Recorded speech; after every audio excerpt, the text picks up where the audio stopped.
Last month's severe storms and heavy rains are now costing the region millions. Ohio companies are getting nervous. We'll tell you why. And in sports, Waterford tries to stay alive as they prepare to battle another top-ranked team in the regional semifinals tonight. Newswatch starts right now. Broadcasting live from WOUB TV in Athens, this is Newswatch. We're learning more about the legal fight against opioid manufacturers and distributors. Good evening, I'm Clark Wicks. Thanks for joining us. James Gaskell with the Athens City County Health Department says there is value in suing the pharmaceutical industry for the opioid epidemic. Lenny Elizen, an Athens County Commissioner, agrees. Elizen says Athens is fighting to receive compensation for documented expresses related to opioids, such as time of incarceration and rehabilitation time. They are also asking for money back for the sheriff's and coroner's time in opioid-related cases. When the manufacturers, the one with the big pockets. So always you go after the biggest pocket you have. That's the place you go. They're the ones that profited the most from the creation of the drugs and the sale of the drugs. We have pharmaceutical protocols that are developed by the company, so they're ground zero, so to speak. But there's hope that this would be a negotiated settlement rather than a trial. Going to a trial, you never know what the outcome will be, so that makes it uncertain. Elizen says if they win the lawsuit, the awarded money would be used to reimburse the state for resources, as well as pay those involved in the class action lawsuit.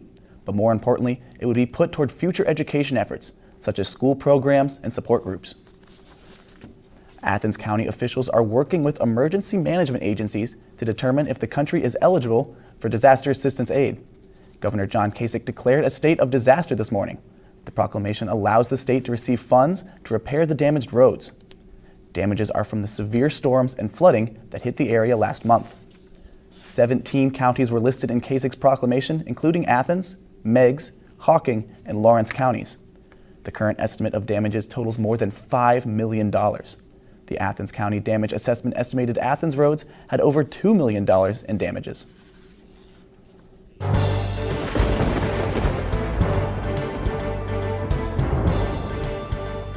One week into meteorological spring and it's feeling more like winter out there. Hi everybody, I'm forecaster Nicholas Snyder. Very chilly, 32 degrees right now in Athens, just chilly. Under mainly cloudy skies, the humidity is 51% and the barometric pressure is at 29.97 inches and rising, and the winds are out of the west. Now, here's a look at the current radar. It may not look like much, but it is snowing just about everywhere. In fact, the radar is overshooting some of these squalls. Snow is falling just about wherever you go.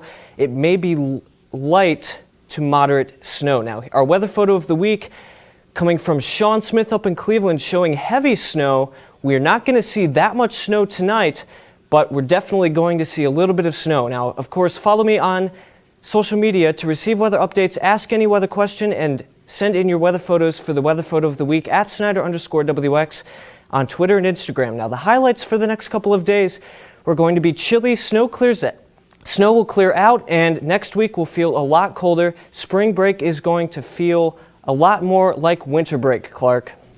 Yeah, I think that snow took everybody surprised this morning. Thanks, Nick.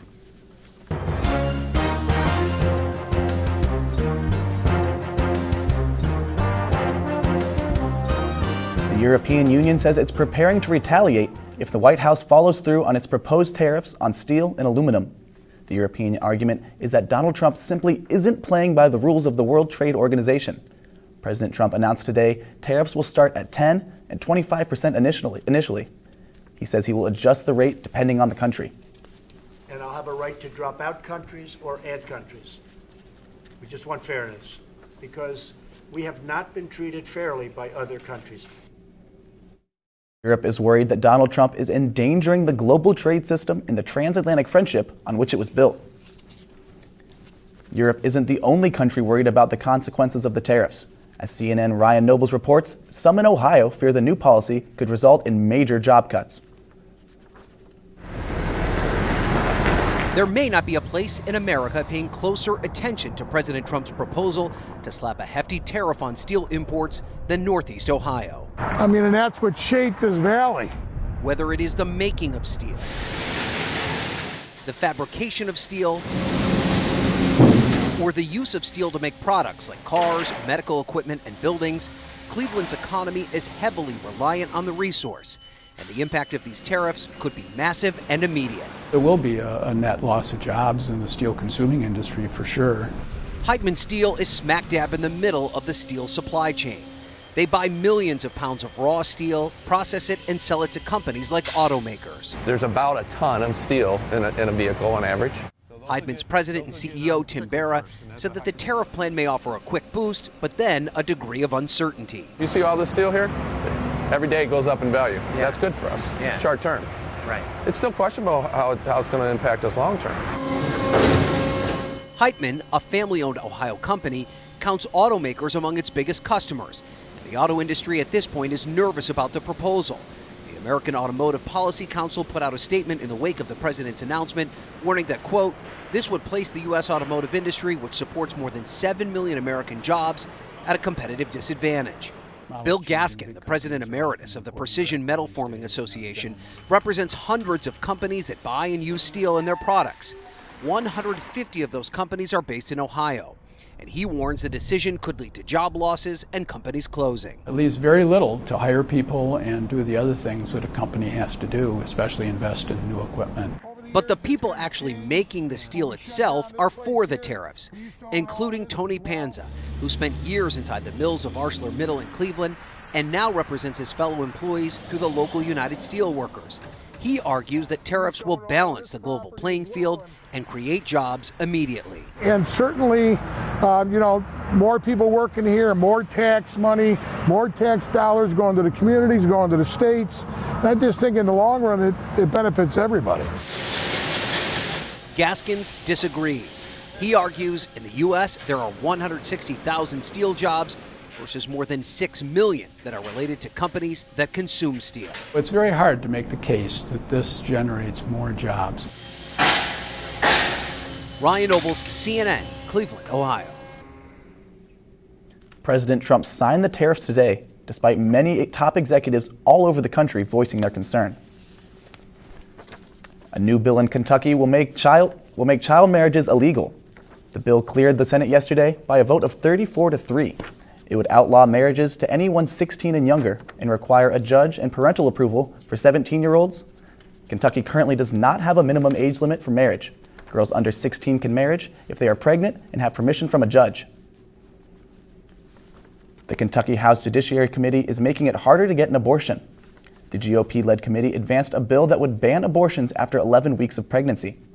According to pro-abortion activists, the bill would get rid of the most common method of second trimester abortions. The bill heads to the House, where GOP leaders say it has heavy support. Ohio Governor John Kasich dropped a series of conflicting hints in his final State of the State address. Kasich made statements like, "The race isn't over for us," and "We can't even see the finish line." While the governor may have been referring to his remaining 10 months in office, some speculate that Kasich is preparing to challenge President Donald Trump in the 2020 election. Coming up, we'll tell you about the possibility of historic gun legislation in Florida.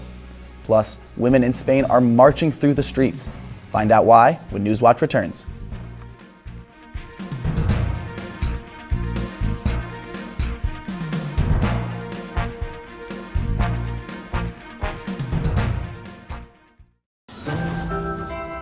We are here for the same reason, although I suspect we hope for different results. You know what they say, yeah, the wicked get no rest. I do not admire you for this. Looking at my heart, any place, any It's always sex, isn't it? got so much to lose. Love. So much to prove. For judgment. God, don't let me We are not amused. God. Trouble on my left, trouble on my right. I've been facing trouble on my side. This is how you'll be a man. Are you becoming squeamish? Oh, God, your mother's here. The lesbians. They're getting married. You're having a great time. God, don't let me lose my mind.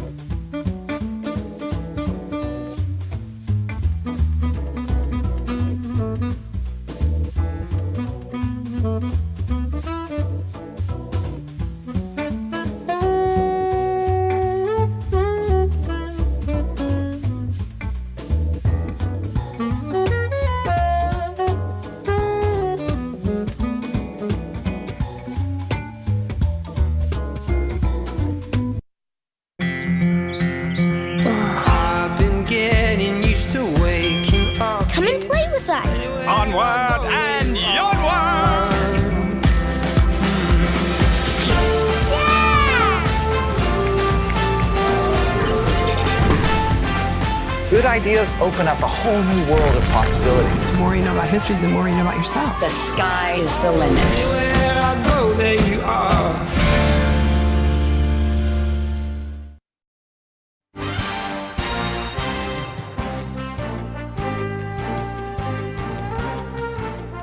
Gun legislation in Florida is now in the hands of Governor Rick Scott.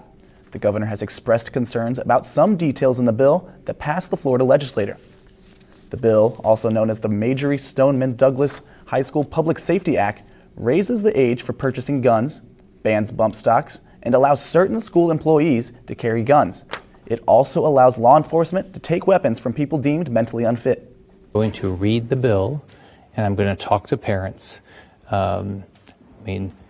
It's horrible what happened to the 17 families that lost their loved ones. I can't imagine it happened to them. I don't want it to happen again. But I'm going to do what they're not doing in Washington. Take the time to read these bills. The gun control measures in the bill are the first of its kind in Florida, which has been in favor of gun rights for decades.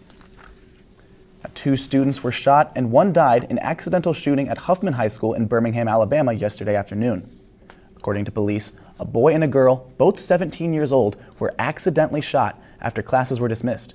The girl died and the boy remains in critical condition. A school worker was also hurt in the incident, but was treated at the scene and released. According to A.C. Roper, Birmingham's chief of police, there is still a lot of unanswered questions. A former Trump campaign manager is facing federal charges in court. Paul Manafort pled not guilty in a Virginia courtroom this afternoon. The charges of fraud and tax evasion came to light during the investigation into Russian interference in the 2016 election. Manafort also pled not guilty to related charges in Washington, D.C. last week. Volkswagen is taking steps to combat climate change.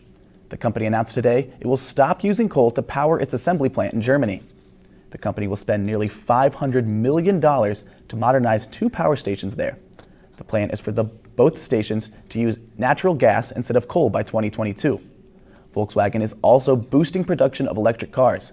The environmentally friendly move comes after admitting in 2015 it rigged engines to cheat on emissions tests. And another car company is also making changes. Ford now wants to take to the sky. In a Wednesday blog post, the company revealed that it has a team in Silicon Valley researching drone development. According to Ford's top drone scientists, the company hasn't yet determined specifically how it will incorporate drones into its business. The company is also working with federal regulators. Ford is the only automaker to sit on the FAA's Aviation Rulemaking Committee. It's International Women's Day, and thousands of women in Spain are using the holiday as a platform to raise awareness. When it turned midnight in Madrid, women gathered at the central square and started banging on pots. They want people to pay attention to serious issues like unfair wages and domestic violence. The women are calling for an end to unequal pay and unsafe working conditions. Now, extreme weather continues to bury the Northeast. We have video you don't want to miss when Newswatch returns. And weather-wise, a very chilly weekend is ahead. We'll talk all about that coming up in my full forecast in just a couple of minutes. But first, a look at stocks of local interest.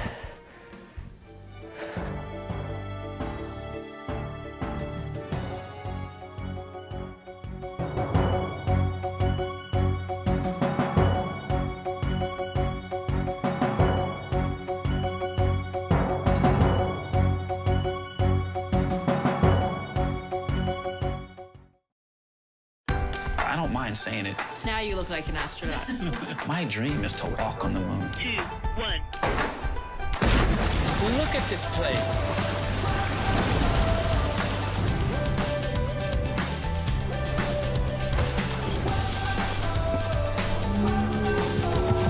It's a crazy design. It's nearly impossible. What is the next step toward furthering our presence in the cosmos? That was something. Oh, this is incredible.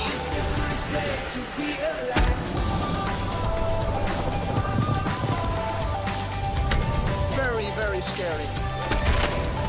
Reality is always more unbelievable than anything we could have imagined. We're literally on the cutting edge. Unreal.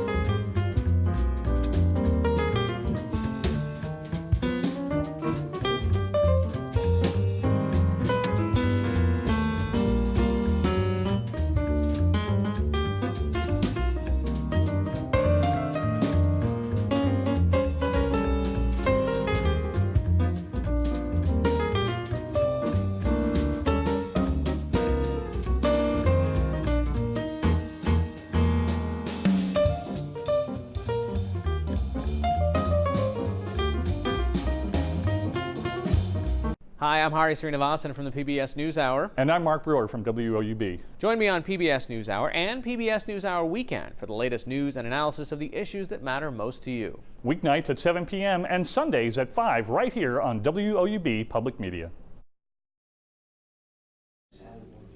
Hundreds of thousands of customers in the Northeast are still in the dark. The second major storm of the week brought heavy snows and winds, knocking down trees and power lines. Natasha Chen shows us the worst of it and why it's not over yet. Please continue to exercise caution if you must travel today. For a region still reeling from last weekend's deadly storm, Wednesday's nor'easter brought a second deadly onslaught. A woman in New York State was killed by a falling tree. Trees have fallen across the region from the weight of the snow. Cars have been covered until they were unrecognizable lumps in the bitter cold. Cold, yes, but I slept with gloves on. I slept with my hat on. Power lines have fallen, some sparking fires, and some of this snow has accompanied thunder and lightning. Squad 29, Middle School, 2759 Ridgeway Road for a 30-year-old female struck by lightning. While this system is mostly past, New England will still get wind and residual snowfall through Friday. You got from 3 inches to, lots of inches of snow. Obviously, this was very heavy snow, and people should take caution. This is our own version of March Madness. Hundreds of flights were canceled Thursday, according to the flight tracking app FlightAware. The National Weather Service tweeted, snow continues to fall as the storm weakens off the Maine coast, and lake effect and mountain snow showers expected to continue into this weekend. A U.S. forecast model shows another coastal storm could bring more snow and strong winds to the East Coast by early next week. But a European model shows the system farther out over the Atlantic, not affecting the Northeast. I'm Natasha Chen reporting. Only time will tell which model is the correct prediction for that region. But for now, Athens isn't expected to get any snow. Forecaster Nicholas Snyder has a look at the weekend. Yeah, no snow for this weekend, but we are expecting some cold weather. Let's take a look at the current conditions right now in Athens. 32 degrees out there right now. Winds are out of the west at 5 to 10 miles an hour. And the pressure is about 29.93 inches and rising. Now the current, or what to expect when you're under some of these snow squalls that we've seen today. Expect brief, very intense periods of snow, near whiteout conditions, and a quick 1/2 to an inch of accumulation. Again, that's with these snow squalls we've been seeing today. Now the current picture looks like this. Again, we have these snow squalls across the area. That will eventually move out for tomorrow. A warm front is draped across down here. It won't really affect us that much. It might bring a little bit of snow to southern portions of the viewing area south of us. And that will remain the same all weekend. It's actually going to be very beautiful on Saturday. So hour by hour tonight, we'll drop you down into the upper 20s. Cloudy skies. Again, watch out for a scattered snow shower after midnight, mainly east of Athens. But it's not really going to be all that much. Again, just a quick 1/2 inch to an inch of accumulation. So tonight in Athens, 27 degrees. Again, that small chance of snow after midnight. Winds will be out of the west at 10 to 20 miles an hour all across the area tonight. 25 in Columbus, 27 in Chillicothe, 29 in Jackson and Ironton, 30 down in Ripley, 27 here in Athens, 28 in Marietta, 26 in New Martinsville, and 26 in Cambridge. For the bus stop tomorrow, make sure those kids are bundled up. Only 28, cloudy. Again, bundle those kids up. Winds will be out of the west at 5 to 10 miles an hour. Taking you throughout the day tomorrow, will warm up into the lower 40s, but we start you off relatively cool at 28 degrees. We warm you up to 37 by noon, and 41 by 4 p.m. will remain under mainly cloudy skies. So tomorrow in Athens, 41 degrees, mainly cloudy, an isolated snow chance south, especially down towards Ironton and into the eastern counties of Kentucky in our viewing area.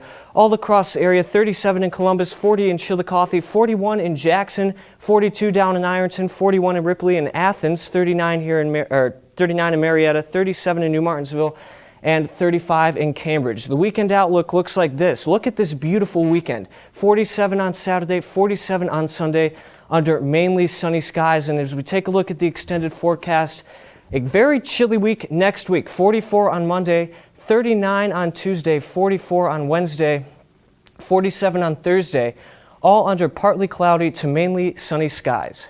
Noah? I'm Noah Wolf. Coming up in sports, Ohio Bobcats baseball and softball are both in action this weekend. And last night, the Trimble Tomcats needed a career-high performance to get past Waterford for the TVC Hawking crown. All that and more when Newswatch returns. And stay tuned to WOUB. Here's a look at what's coming up tonight on your public television station.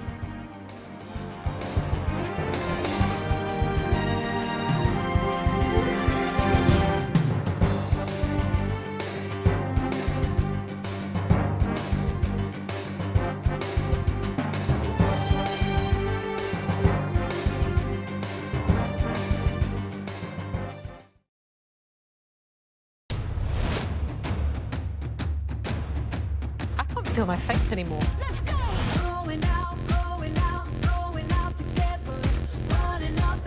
You're doing good. You're just a little slow.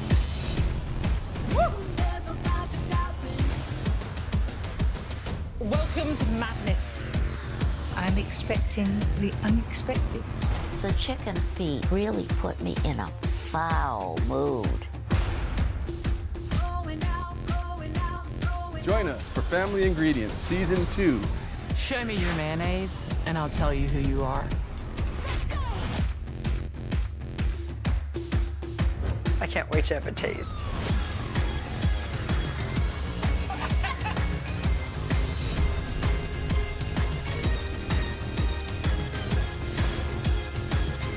Now that's crispy.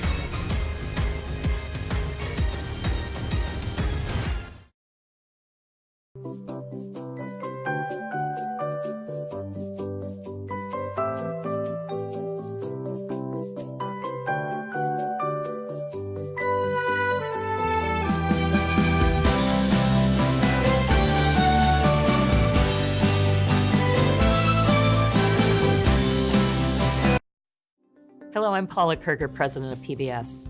I'd like to tell you about a terrific new membership benefit called PBS Passport. With a qualifying donation, Passport brings more than 1,000 hours of great PBS and local programming to your computer, phone, or digital media player. You can catch up on shows you may have missed or revisit some of your favorites. The best part is that you can watch whenever you want.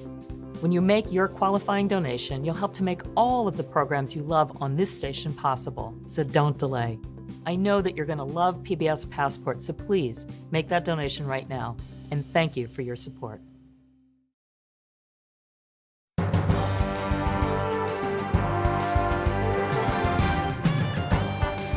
Welcome back, I'm Noah Wolf.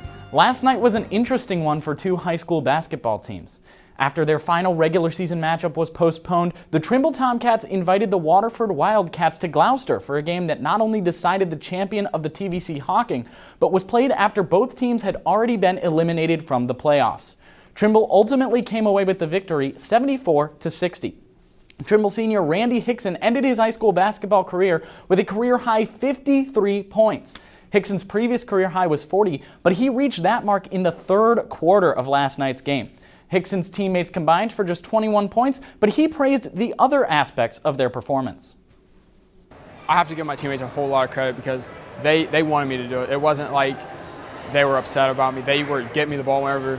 They just wanted me to have a good game. They knew what it meant, and they just did everything. They got me open, they got me looks, they got me the ball. They did everything for me.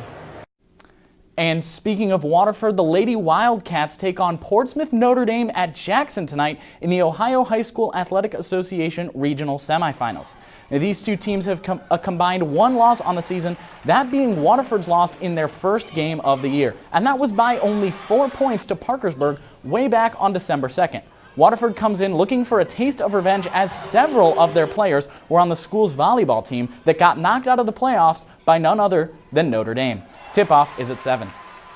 Staying on the hardwood, the Cleveland Cavaliers went out to Denver last night to face the Nuggets. It was the first of what will be a 6-game road trip for the Cavs, their longest of the season. LeBron James led all scorers with 39 points and almost came out with a triple-double as well. He took over the game late and had a couple of clutch baskets in the final frames to give the Cavs a 113-108 victory. Now, Cleveland currently sits in third place in the Eastern Conference with 18 games left to play. Speaking of Denver, the Colorado Avalanche comes to Columbus tonight to take on the Blue Jackets. It is the second game of a 4-game homestand for Columbus. The Jackets are coming off a 4-1 win over the Pacific Division leading Vegas Golden Knights on Tuesday, while the Avalanche have dropped their last 2 games in overtime.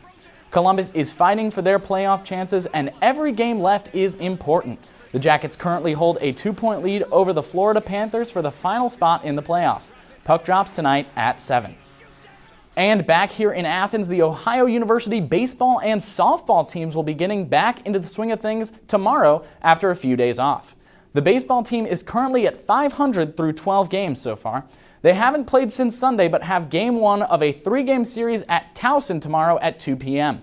The softball team is 8-6 through their first 14 and also have not seen the field since Sunday. They travel to Lexington, Kentucky to take part in the Liberty Softball Classic, playing 5 games over the course of the weekend. I'm Noah Wolf, and that's it for sports. Back to you, Clark.